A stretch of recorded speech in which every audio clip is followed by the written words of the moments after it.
রাজ্যের কৃতি ক্রিকেট খেলোয়াড় মণিশঙ্কর মুরার সিং আইপিএলের নিলামের জন্য যে একটা প্যানেল তৈরি হয়েছে, সেই প্যানেলে তার নাম অন্তর্ভুক্ত হয়েছে।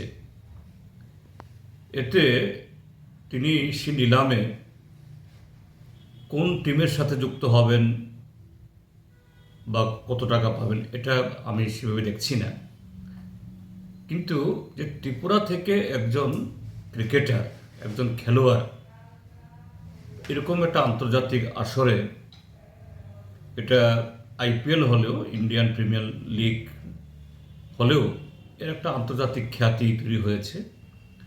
এটা আরও অনেক যে আমাদের যুবদের, ইয়াংস্টারদের, নতুন প্রজন্মকে শুধু ক্রিকেট নয়, খেলাধুলার আরও বিভিন্ন ক্ষেত্রেতে, বিভিন্ন যে এই ফুটবল বা ভলিবল বা আরও অন্যান্য জুডো ইত্যাদিতে তাদেরকে উৎসাহিত করবে। আমাদের দেশের যুব সমাজ তারা আরও বেশি বেশি খেলাধুলার সাথে যুক্ত হন। এতে শুধু তার শারীরিক গঠন না, ব্যক্তি এবং জাতির যে মানসিক গঠনেও এটা খুবই জরুরি। আমি মনে প্রাণে চাইব, আন্তরিকভাবে চাইব যে মণিশঙ্কর শুধু প্যানেল হলে তো হবে না, নিলামে কোনো একটা দল তাকে সেভাবে নিতে হবে। এতে কত টাকা পেল এটা বড় কথা নয়, সে যাতে এই টুর্নামেন্টে খেলতে পারে, অংশগ্রহণ করতে পারে।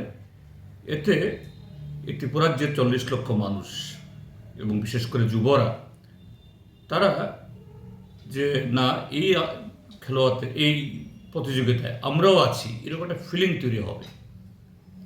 সেই সুখবরটা যাতে আমরা পাই, আমরা পাবো, আমি এটা আশা করছি যে মণিশঙ্কর, তুমি এগিয়ে যাও, আমাদের যুবদের আগামী দিনে আরও বেশি বেশি করে আরও নানা ধরনের স্পোর্টস অ্যান্ড গেমসে অংশগ্রহণ করার দিক থেকে তুমি উৎসাহিত করো। তোমার এই সাফল্য নিশ্চয়ই সে উদ্দেশ্যে আমাদের পথ দেখাবে।